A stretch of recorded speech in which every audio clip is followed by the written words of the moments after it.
I just want you to see the size that we usually make the sauce in. So for scale, here is my hand. It is a very big pot. It's not the biggest pot we have. The biggest pot we have is in the attic. And maybe one day we will make... And it's about 2.5 times that size. It's about 2.5 times that size. So one day we'll make gallons and gallons of sauce. But today we were trying to make a recipe that people can make at home. And most people don't have like 8-gallon pots because they're not my father.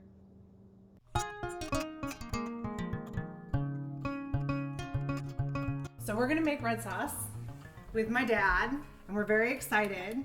And so the ingredients that you're gonna need are what, Dad? Chopped onions, 2 cups. We measured them. Italian Hot Spice.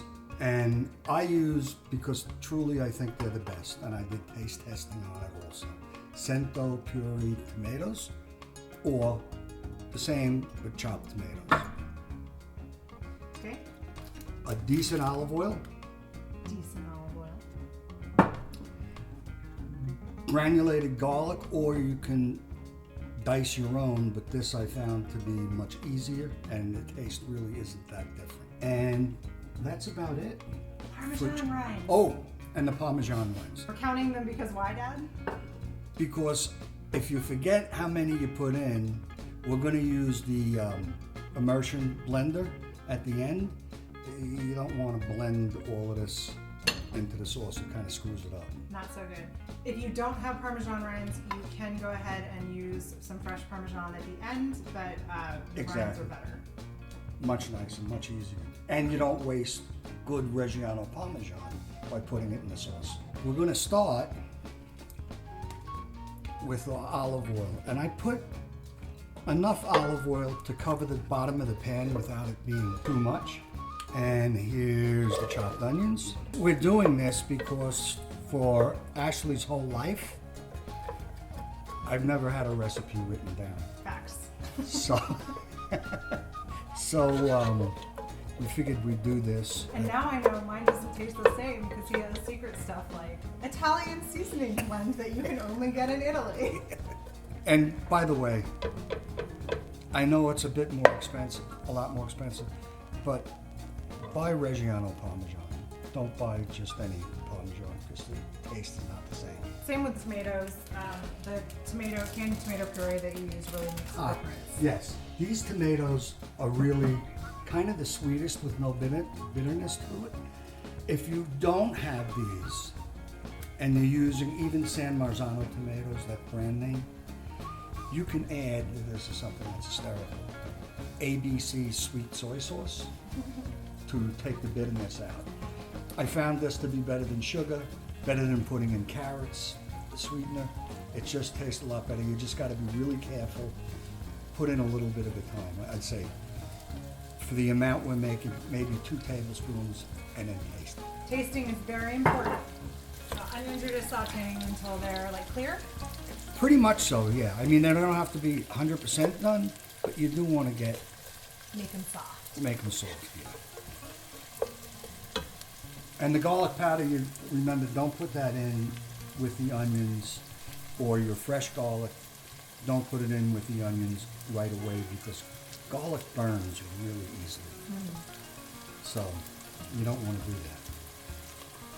You can, but then you have to throw everything out and start over again. Also, I know everyone can see his sleeve when he reaches in, but I just want you to know that my father is wearing a white shirt to make red sauce because he woke up and chose violence today. I started a high heat just to get them rolling, then I turn it down to a medium heat to finish them up. Onions cooking is an amazing smell. It smells delicious. It smells like my childhood. A little side story, I used to travel a lot overseas for my business before I retired, and nobody in the house liked the smell of garlic at 5 in the morning. 5 in the morning wasn't so bad. 3 in the morning was a problem. But I'd get home and go to sleep and be off the time and just start cooking when I woke up, because I like it, relaxes me. Let's add this spice. Okay, before you dump it in, we're gonna measure out how much. Do we have to? Yeah. any kind of spice you're going to use in here, it's really your taste when it's enough. You know, you can't make it too hot. Well, I don't know. And this has dried garlic in it, sun-dried tomatoes, hot peppers. About a tablespoon? About 2 tablespoons plus. Tablespoon and a half. Approximately. Nice. Let's cook a little bit. If you find a spice, and if it doesn't have sun-dried tomatoes in it, you can dice half a sun-dried tomato and throw it in there. So now these are done pretty well enough. We have our red sauce. Waste not, want not.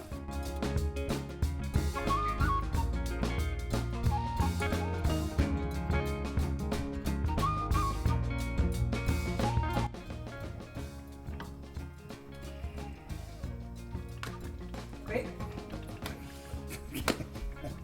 Granulated garlic. How much? 1.5 teaspoon, basically a whole teaspoon. We got 1 more can of tomatoes in here.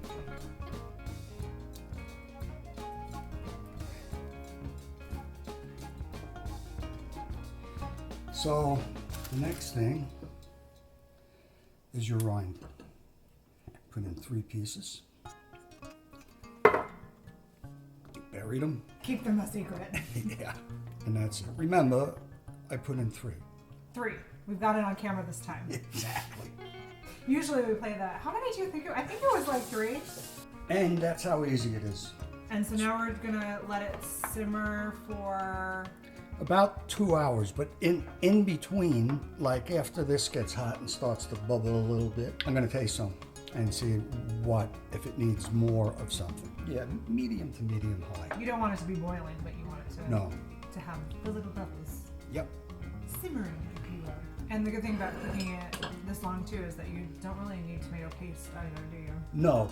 Look, I see a lot of people taking the cans of tomato sauce, and you never get all of it. So what they do is they add water to it and rinse it around and then put it in a rinse. But it actually really makes the tomato sauce thinner, and I prefer not using it. So just scrape it out and bang the spoon on the pot. Exactly. See you in about a half hour.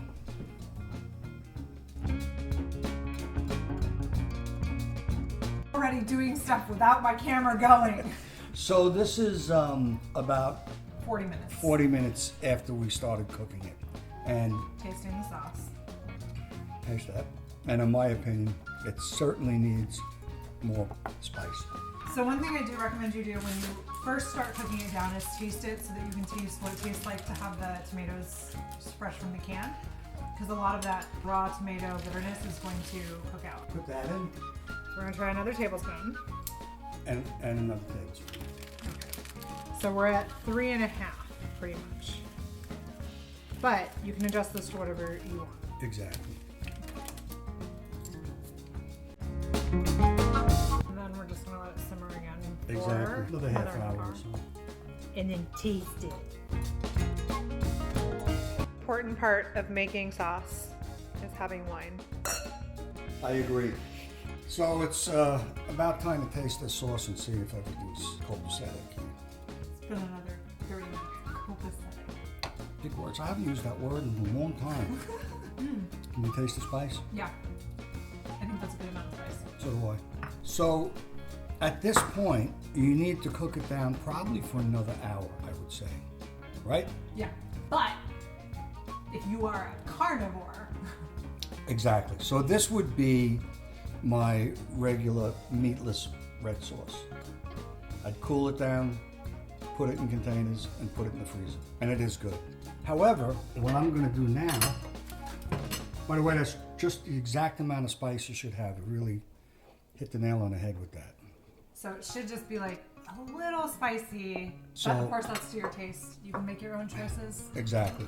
We're gonna do something tasty. Sausage. Italian hot sausage. Johnsonville, it's a really well-known brand. Again, it's also really good. Hot sausage. 7. So this is also a point where you could add in meatballs. Yes. If you were making meatballs. Or sauteed beef, ground beef. So if you're making like a bolognese. And yeah, or you can mix it with veal. Veal is nice in a sauce, and it's a lot lighter than beef.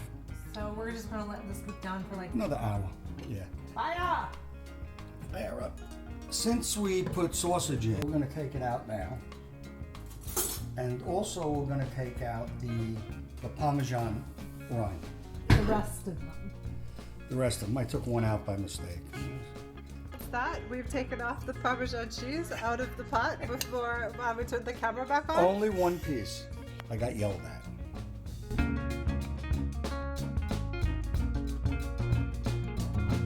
We'll take them out.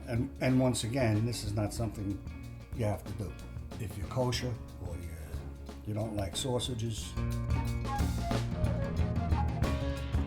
This stuff, these sausages, slice them in half lengthwise.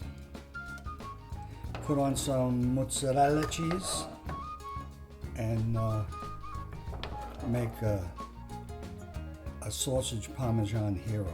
Oh, to die for, let me tell you. Okay, and voila, this is the sauce. I like to do with the immersion blender. You see these little pieces of garlic are from the sauce that we put in there. And of course it was all dried so you don't see it.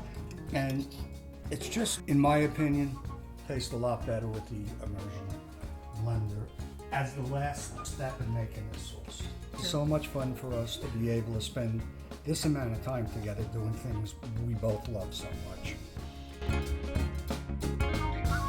You know, this sauce comes out so nice and thick that when you make pasta, if you're going to put it on the pasta,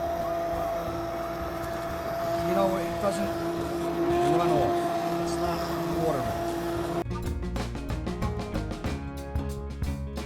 That's it. Okay, so let me tell you what it should look like. This should be the consistency of wet paint. Wet paint. Well, that is. What can I tell you? That's it. I wish you could taste it because it's really, really yummy. And that's it. It takes a little time, but you got plenty. You got a lot for a good amount of meals. Freezes really well.